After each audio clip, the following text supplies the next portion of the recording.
집 위로 하얀 빛이 뿜어져 나오며 불길한 징조를 보이는 데다 태어날 때부터 치아가 자라는 모습을 본 부모는 더 이상 아이를 키울 자신이 없었고 높은 곳에서 던져 죽이려는 것을 그의 유모가 가까스로 받아 목숨을 부지할 수 있었습니다. 하지만 받는 과정 중에 유모가 실수로 아이의 눈을 찌르게 되면서 한쪽 눈을 실명하게 되었는데, 이처럼 기구한 운명을 타고난 사내 아이는 어느 날 유모로부터 출생의 비밀을 듣고는 강원도 영월군에 있는 세달사에 출가하게 되니 이가 바로 궁예였습니다. 세달사에 들어가 스스로 법명을 선종이라 지으면서 성인이 될 때까지 쭉 그곳에서만 생활하게 되었는데, 워낙 성격이 괴팍하고 유별났기 때문에 같이 지내던 승려들과의 사이는 그다지 원만하지 못했습니다. 그러던 어느 날 까마귀가 하늘을 날다 자신이 있는 쪽으로 날아오더니 산가지를 떨구고 갔는데, 그 산가지에 임금 왕자가 새겨져 있는 것을 보고는 매우 기이하게 여겨 훗날 자신이 대단한 인물이 될 것이라 예감하게 됩니다. 891년 원종과 애노의 난이 일어나며 세상이 시끄러워지자 궁예는 미륵의 세상을 모두에게 전하기 위해 속세로 내려오게 되었고, 당시 북원, 즉 강원도 원주시에서 세를 불려가던 양길이 아닌 죽주에서 크게 맹위를 떨치던 기원의 밑으로 들어가게 됩니다. 마찬가지로 기원도 원종과 애노의 난으로 지금의 경기도 안성시 죽산면 일대를 기반으로 세력을 확장해 나가고 있었는데, 중부지방의 여러 호족들 중 기원의 세력이 가장 강력한 모습을 보여주었기 때문에 궁예는 곧바로 기원에게 의탁했던 것이었습니다. 그러나 세력이 왕성했다고 알려진 기원의 휘하에는 여러 용장들이 있었으나 기원 스스로가 이들을 품고 가기에는 그릇이 매우 작았고, 무엇보다 기원은 주변의 여러 추적들과의 대립에서도 확실한 승기를 잡지 못하고 있었습니다. 때문에 미륵의 세상을 꿈꾸던 궁예는 이에 실망하며 다른 마음을 품게 되면서 마침 기원의 밑에 있던 청길, 신원, 원회 등 여러 장수들과 뜻이 맞아 새로운 주인을 찾아 나설 것을 모의하게 됩니다. 결국 이들은 기원의 진영에서 몰래 빠져나와 당시 북원에서 점점 세력을 불려나가던 양길에게 투항하게 되고, 양길은 이들을 환대하는 한편 천군 만마를 얻은 양길의 세력은 궁예가 합류한 뒤 폭발적으로 커지기 시작했습니다. 892년 양길은 궁예를 우대하며 군사 권한을 모두 위임, 이때 자신의 군사 중 일부인 약 500 정도를 떼어주어 동쪽 방면을 정벌하기 위해 원정군 사령관에 임명하게 됩니다. 이에 궁예는 치악산 근방에 있는 성남사에 자리를 잡고 영월, 봉화, 평창, 울진 등 10여 개의 군현을 점령하였고, 약 2년 만에 강원도가 궁예에 의해 평정되자 마지막으로 남은 것은 명주, 즉 강원도 강릉시의 터를 잡은 김순식이었습니다.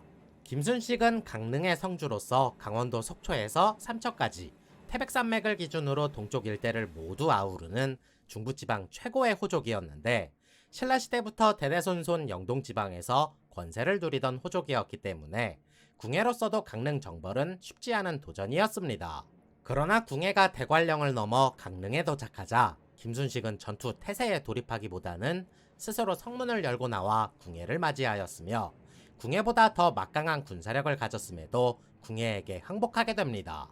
궁예도 마찬가지로 강릉을 접수하였음에도 김순식이 가지고 있던 재산과 영지는 손끝 하나 되지 않으면서 궁예의 인품에 감복한 김순식은 양길이 아닌 궁예에게 충성하며 그때부터 궁예에게 가장 강력한 정치적 지지 기반이 되어 주었습니다.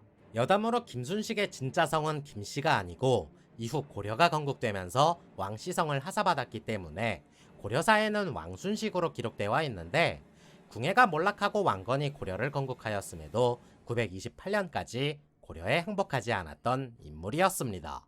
아무튼 궁예는 강릉에 입성함과 동시에 김순식의 지지를 바탕으로 양길에게 떨어져 나와 스스로를 대장군이라 칭하곤 독립을 하게 되는데, 이때 궁예를 따라 나선 병력만 3,500명에 달했습니다.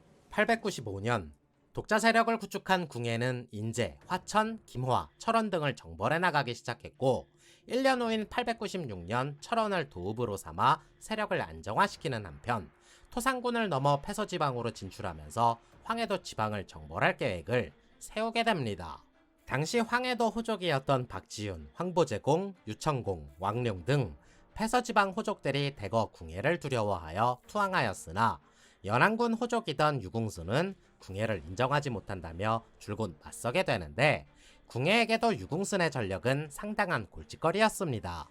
하지만 약 1년간의 전투 끝에 유궁순이 패배하자 궁예는 황해도 일대를 완전히 편입시킨 뒤 897년 송악으로 다시 도읍을 옮기게 되었고 궁예에게 맞서던 연천, 장단, 김포, 강화 등 여러 지방의 호족들도 순서대로 정복됩니다.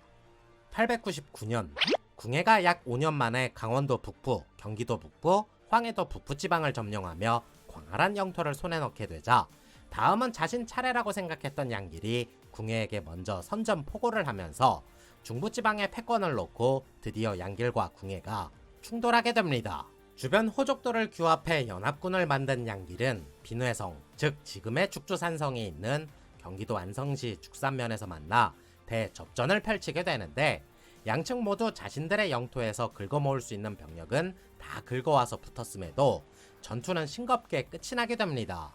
전투에서 대승함에 따라 완전히 승기를 잡은 궁예는 왕건을 총사령관으로 임명, 이듬해 900년이 되자 청주와 충주에 있던 양길의 부장인 청길과 신원 등을 토벌해 소백산맥 이북의 영토마저 자신의 영토로 편입시키게 됩니다.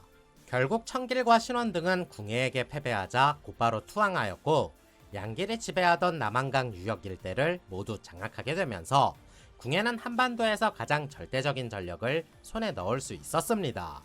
901년 중부지방의 패권을 장악한 궁예는 스스로 왕위에 올라 국호를 고려로 정하였으며 송악을 수도로 삼고 새로운 시대가 도래하였음을 선포하게 됩니다. 그리고 이 시기에 호남 지방에서는 신라 비장이었던 견훤이 완산주, 즉 전라북도 전주시를 수도로 삼고 후백제를 건국, 스스로를 왕이라 칭하게 되면서 본격적으로 고려, 백제, 신라가 들어서는 후삼국 시대가 열리게 됩니다. 영상이 재밌었다면 좋아요와 구독 부탁드리겠습니다.